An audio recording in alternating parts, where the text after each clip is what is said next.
नमस्कार, जय हिंद, वंदे मातरम। साथियों, आज आ गए हैं ऐसे साधु संतों के बाद आज एक ऐसी श्रृंखला आज आपको दिखाने जा रहे हैं जो चित्रकूट के लिए एकदम विशेष होने वाली है। और आज आपको पता चलेगा कि चित्रकूट का असली मतलब क्या है और कैसे हमें चित्रकूट आना चाहिए और चित्रकूट में क्या देखना चाहिए और चित्रकूट का क्या है भक्ति भाव। ये सारा चीजें आज महाराज जी से देखने को मिलेगा। तो बहुत बहुत स्वागत है महाराज जी हमारे चैनल पर। सर्वप्रथम मैं आपका नाम जानना चाहूंगा। सर, मेरा नाम है नंदकिशोर चतुर्वेदी। अच्छा, तो गुरु जी बताइए, जैसे कि चित्रकूट लोग आ रहे हैं तो सबसे पहले चित्रकूट की क्या है आखिर महिमा, क्यों आए चित्रकूट लोग? और कहते हैं चित्रकूट महिमा अमित कही महामुनि गाय, आय नहाय सरित वर्षीय समेत दो भाई। और चित्रकूट गिरी अचल हेरी चुके न घात मार मुठभेरी। तो चित्रकूट एक ऐसा शिकारी है कि वो पाप से मुठभेर करता है और पाप रह नहीं जाता। यहाँ सारे पापों को कष्टों का नाश होता है, निर्मूल हो जाता है। अच्छा, कि जा पर विपदा परत है सो आवते ही देश। चित्रकूट में रमी रहे, हाँ। रहीमन अवध नरेश, जाके विपदा परत है सो आवत यही देश। वो भगवान का जन्म केवल अयोध्या में हुआ है, पर चित्रकूट में रम रहे। ये इतना सुहावना यहाँ का जो है वातावरण और यहाँ का रहना, यहाँ की भूमि, और भगवान के आने से तो फिर कामद भे गिरे राम प्रसादा, अवलोकत अपहरत विखादा। तो कामद जो काम को नष्ट कर देने वाले हैं या कामनाओं को देने वाले हैं, तो मैं तो समझता हूँ कि भगवान शिव यहाँ थे, भगवान श्री राम जी एक दूसरे के पूरक हैं वो दोनों। तो भगवान श्री राम अपने गुरु के पास में आकर के अपने कष्ट की निवृत्ति की कामना से यहाँ रह करके राक्षसों का वध किया था। और भगवान शिव के सानिध्य में 11 वर्ष 3 महीना उन्होंने काटा। चित्रकूट मानो एक आनंद अदालत है, मुलजिम इकट्ठा हुई बंदगी बजाते हैं। यहाँ के बंदर चपरासी चारदाना हरजाना लय, अमावस में जनता की हाजिरी बजाते हैं। मजिस्ट्रेट हैं महेश, मानो बिनती का सोच पाए, पाप की मिसलें मंदाकिनी डुबाती हैं। और कामद जज साहब श्री कामद कृपाल बने, दीन फरियादियों के मामले सुलझाते हैं। दीन फरियादी हम लोग हैं, पुत्र नहीं है, धन नहीं है, ये नहीं है, वो नहीं है, घर नहीं। तो भगवान उनकी समस्त मनोकामनाओं को चित्रकूट आने वाले के लिए पूरा करते हैं।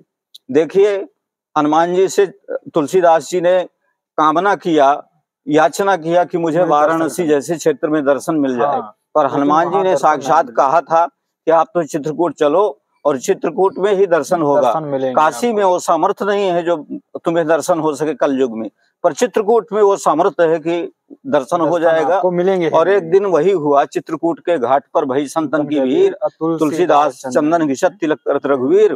तो हनुमान जी बता रहे हैं बट वृक्ष से कि ये तो भगवान है, और तुलसीदास जी पहचान गए, उनके चरणों में गिर पड़े। अतः परमात्मा की प्राप्ति चित्रकूट में तुलसीदास जी को हो गई। इस प्रकार से चित्रकूट सुवर्णकूटम रजिताभिकूटम माणिक्यकूटम मणिरत्न कूटम अनेक कूटम बहुवर्ण कूटम श्री चित्रकूटम शरणम प्रवद्ये। ये अनेक कूटों से बढ़ करके चित्रकूट सुवर्ण का कूट है, ये सोने का पर्वत है। गोवर्धन और चित्रकूट कामतानाथ ये दोनों सगे भाई, ऐसा शास्त्रों में आया हुआ है। अच्छा, जैसे आपने ये पूरा आश्रम बनाया हुआ है या फिर सहयोग से बनाया हुआ है, तो यहाँ पर क्या व्यवस्थाएं हैं? हमारे यहाँ छात्र पढ़ते हैं। चित्रकूट में भगवान श्री राम जानकी का मंदिर है। ये है, यहाँ भगवान का विधान से पूजन होता है। प्रातः काल आरती होगी, फिर बाल भोग होगा, फिर राज भोग होगा। 4 बजे भी उनका भोग लगाया जाएगा। भगवान को सुला करके हम जगाते हैं। फिर रात्रि में भगवान का विधिवत पूजा होकर के और आरती होती है, फिर ठाकुर जी शयन में चले जाते हैं। और यहाँ विदेशी या अन्य प्रदेशीय पर्यटक जो है आता है बहुत काफी मात्रा में। इन मंदिरों का दर्शन करते हुए वो अपने को धन्य समझता है और विशिष्ट कामतानाथ की परिक्रमा लगाता है।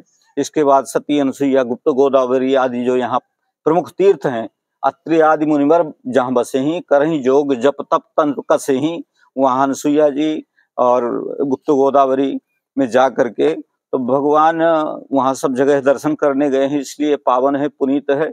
भगवान के अभिषेक के लिए जो भरत जी जल ले आए थे समस्त तीर्थों का, वो एक विवर देखा। उस विवर में जब राम जी ने तिलक नहीं किया करवाया तो वो अति पावन पुनीत जल जोगा, भरतकूप सब कहीं ही लोगा। भरतकूप में उन्होंने डाल दिया और वो भरतकूप का जल लोग बहुत दूर दूर तक ले जाते हैं। आज भी अनेक व्याधियों और बीमारियों को से मुक्ति दिलाता है।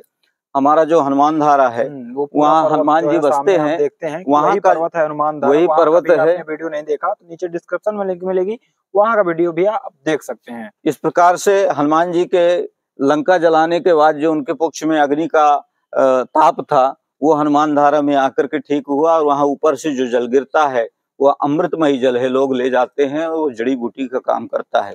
इस प्रकार से चित्रकूट की विलक्षण महिमा है, और यहाँ जो आता है वो उनके पाप समस्त नष्ट हो जाते हैं, और भगवान की कृपा से उनकी याचना भी पूर्ण होती है आज भी। तो साथियों, जैसे आपने सुना चित्रकूट की महिमा एकदम अलग ही अंदाज में आपको सुनाई गई है। इससे अच्छा वर्णन यदि आप सोचते हैं कि कहीं है तो सिर्फ यहीं पर है जहां पर आप देख रहे हैं। तो चलिए दोस्तों, आज का वीडियो यहीं तक था, लेकिन इसके पहले आपको यहाँ की और कुटिया की ये जो पूरा आपको यहाँ पर बनाया गया है, कहाँ पर ठाकुर जी की पूजा होती है, ये भी आपको दिखा देते हैं चलते चलते। तो चलिए महाराज जी, यहाँ का जो ठाकुर जी का स्थान है उसको भी दर्शकों को दिखाने की कृपा करिए। दर्शक लोग देख लें, इस समय भगवान शयन में है। अच्छा, मंदिर देखा जा सकता है। ये मंदिर की भव्यता के बारे में बताइए कि कैसे इस मंदिर का आपने निर्माण किया और क्या है इसकी विशेषता। हमारे यहाँ एक अनन्य भक्त सूरदास जी थे, उन्होंने यहाँ पत्तों का कुटिया बना करके और यहाँ रम गए थे। इसके बाद हमारी 3-4 पीढ़ियां हो गई, जो संत भगवान होते गए, महंत होते गए, उन्होंने शिष्यों को कथा भागवत धर्म की बात सुना करके उनके द्वारा सहायता प्राप्त करते हुए इस प्रकार के रामधाम विराट मंदिर आज सामने है आपके, और यहाँ साधु संतों की सेवा होती है, भगवान की पूजा होती है। अच्छा, कोई यदि शिष्य आपकी दीक्षा लेना चाहता है या फिर यहाँ रहकर शिक्षा ग्रहण करना चाहता है तो सबसे पहले उसे क्या करना चाहिए? क्या आप उसे शिक्षा देना चाहेंगे या फिर क्या होती है उसकी? यहाँ साधु संतों के बीच में रह करके विद्यार्थियों की अनेक प्रकार की परीक्षाएं की जाती हैं।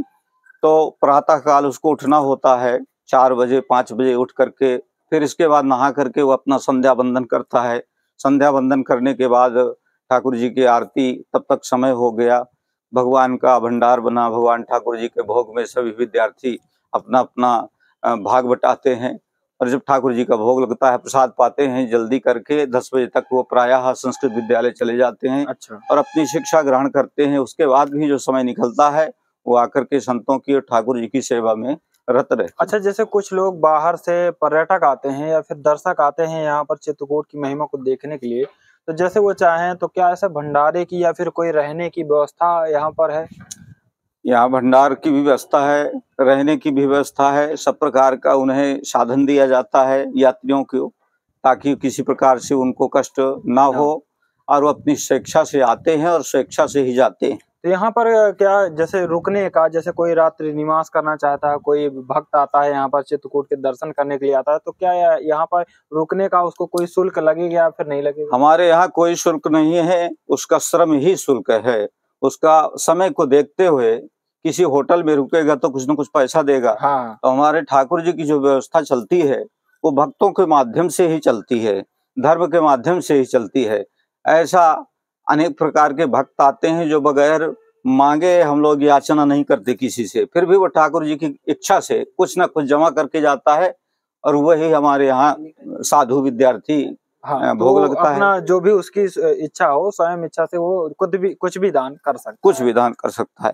ऐसी कोई वो हमारा टारगेट नहीं है, हम किसी से मांगते हैं या इतना देना होगा। ये तो धर्मार्थ संस्था है, और धर्म करने के लोग करने के लिए आते हैं, तो अपनी इच्छा से वो जो ठाकुर जी को अर्पित कर जाते हैं, उसी से ठाकुर जी की व्यवस्था चलती। नहीं, बहुत आपने पूरे चित्रकूट की महिमा देखी साथियों, और यहाँ पर यदि आप आना चाहते हैं तो यहाँ पर आ सकते हैं आप, और यहाँ के दर्शन कर सकते हैं, चित्रकूट की महिमा को देख सकते हैं, और रुकना चाहें तो भी आप यहाँ पर रुक सकते हैं। आपके खाने पीने की उचित व्यवस्था यहाँ पर की जाएगी। आपकी स्वेच्छा हो तो आप यहाँ पर कुछ गुप्त दान कर सकते हैं, अन्यथा कोई आवश्यकता नहीं है। तो बहुत बहुत आपका आभार महाराज जी, चित्रकूट की महिमा को व्याख्यान करने के लिए बहुत बहुत धन्यवाद।